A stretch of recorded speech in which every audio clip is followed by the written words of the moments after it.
সকলকে স্বাগত জানাই আমাদের ইউটিউব চ্যানেলে। প্রিয় ছাত্রছাত্রীরা, যারা ভবিষ্যতে চিন্তাভাবনা করছো যে আমরা রিমোট সেন্সিং জিআইএস নিয়ে হায়ার স্টাডি করব, তো রিমোট সেন্সিং জিআইএস নিয়ে যে হায়ার স্টাডি করতে চাও, তাহলে এখান থেকে কি জব ক্যারিয়ার রয়েছে, কিভাবে তোমরা চাকরির অ্যাপ্লাই করবে, 2025 সালে দাঁড়িয়ে কি সুযোগ সুবিধা রয়েছে, 2025 সালে দাঁড়িয়ে তোমাদের এই চাকরিতে বা এই যে ক্যারিয়ার, এটা কতটা গুরুত্বপূর্ণ, আজকের এই ভিডিওতে সম্পূর্ণ ডিটেলস আলোচনা করব তোমাদের সামনে। আমি বিগত 5 বছর আগে যে ভিডিওটা তৈরি করেছিলাম সেখানে বলেছিলাম যে ফিউচারে এটা স্কোপ অনেক ভালো।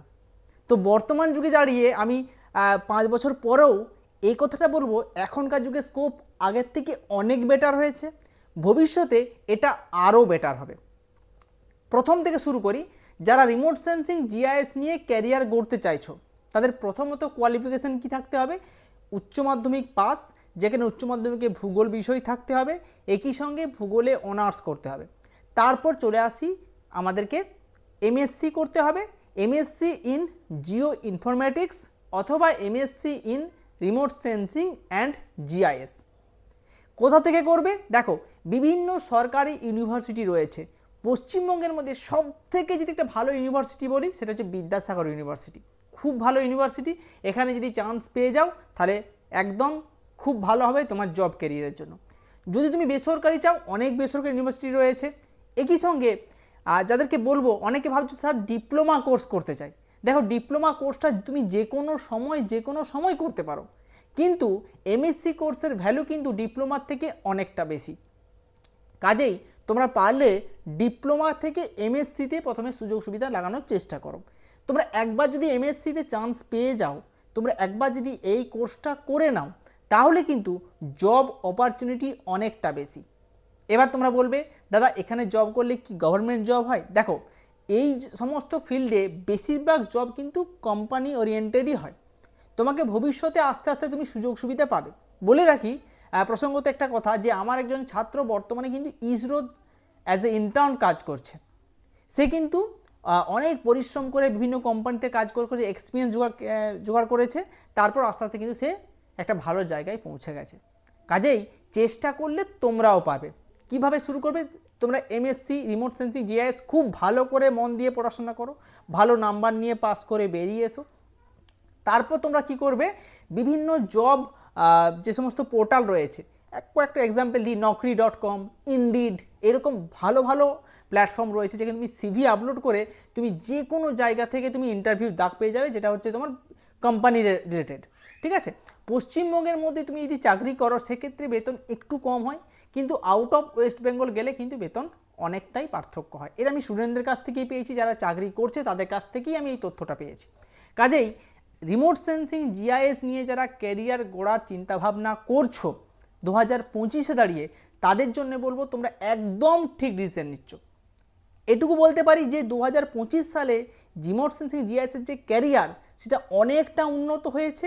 একই সঙ্গে এটা ভবিষ্যতে আরও বেশি উন্নত হবে, এটুকুও কনফার্ম। কারণ রিমোট সেন্সিং জিআইএসের যে কাজকর্মগুলো, সেগুলো সমস্তটাই কিন্তু বর্তমানের যুগের সঙ্গে তাল মিলিয়ে চলছে। কারণ বর্তমানে আমরা জিআইএসকে ইউজ করছি, মোবাইল ইউজ করছি, ল্যাপটপ ইউজ করছি, টিভি ইউজ করছি, ঠিক আছে, 5G নেটওয়ার্ক ইউজ করছি। এই সমস্ত কিছুতে কিন্তু জিআইএস রিমোট সেন্সিংয়ের একটা ভালো ক্যারিয়ার। আর হ্যাঁ, এই জিনিসগুলো তোমরা নিজেরাও বুঝতে পারছো, কোনোদিন বন্ধ হয়ে যান নয়। কারণ আমরা কি কোনোদিন মোবাইল ছেড়ে দিতে পারবো বর্তমান যুগে দাঁড়িয়ে? বলছি। একই সঙ্গে 5G কি, এখন 5G আছে, পরে তো 6G আসবে। তাহলে এই যে রিমোট সেন্সিং জিআইএসের ক্যারিয়ার কোনো দিন শেষ হবে না। আর একটা, হ্যাঁ, বর্তমান সময়ে দাঁড়িয়ে দেখো চাকরির অবস্থা খুব একটা ভালো নেই, সমস্ত জায়গাতেই প্রচণ্ড কম্পিটিশান তো রয়েইছে, একই সঙ্গে অপরচুনিটি খুবই কম। তুমি বলো, তুমি যদি যে কোনো একটা পরীক্ষার দিকে যাচ্ছ, তোমার অপরচুনিটি কত পার্সেন্ট আছে? হ্যাঁ, এবারে এই জায়গাতে যাদের ইন্টারেস্ট ভালো আছে, যারা মানে রিমোট সেন্সিং নিয়ে জিআইএস নিয়ে খুব আগ্রহী, তারা অবশ্যই তোমাদেরকে বলতে পারি, তোমরা লোকের কথায় কান দিও না, গুজবে কান দিও না, তোমরা এগিয়ে চলো, শুরু করো। দেখো, আমরা যখন 1-2 শিখি, মানে 1 থেকে শুরু করি, 1 থেকে 100 পর্যন্ত যাই। কাজেই সেইভাবে শুরু করো, নিশ্চয়ই তুমি এক জায়গায় পৌঁছে যাবেই। তোমার পরিশ্রম এবং তোমার যদি চেষ্টা থাকে, তুমি অবশ্যই রিমোট সেন্সিং জিআইএসে ভালো ক্যারিয়ার করতে পারবে, এটুকু বলতে পারি। ঠিক আছে? তাহলে তোমাদের অনেকের প্রশ্ন ছিল দাদা যে 2025 সালে দাঁড়িয়ে কি রিমোট সেন্সিং জিআইএস ক্যারিয়ার ভালো হবে?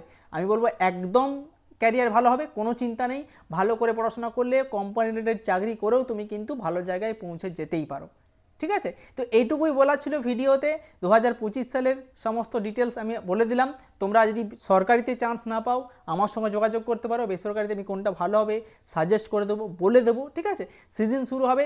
আর বিদ্যাসাগর ইউনিভার্সিটিতে এন্ট্রান্স পরীক্ষা হয়, গত বছর এন্ট্রান্স কিন্তু হয়নি, এবছর দেখা যাক এন্ট্রান্স হয় কিনা। এন্ট্রান্স হলে অবশ্যই আমি তো এন্ট্রান্সের জন্য পড়াই, আমার ক্লাস থেকে ভালো স্টুডেন্ট চান্স পেয়েও যায়। ঠিক আছে, তো দেখা যাক এবার এন্ট্রান্স হয় কিনা। এন্ট্রান্স হলে তো খুবই ভালো হয়। তোমরা অনেকজন ছাত্র এন্ট্রান্সের জন্য অপেক্ষা করে থাকো, মেরিটের থেকে এন্ট্রান্সের জোর অনেক বেশি, সেখানে এন্ট্রান্স অনেক ছাত্র পরীক্ষা দিতে পারে, অনেক ছাত্র চান্স পাওয়ার সুযোগ সুবিধাও বেশি থাকে।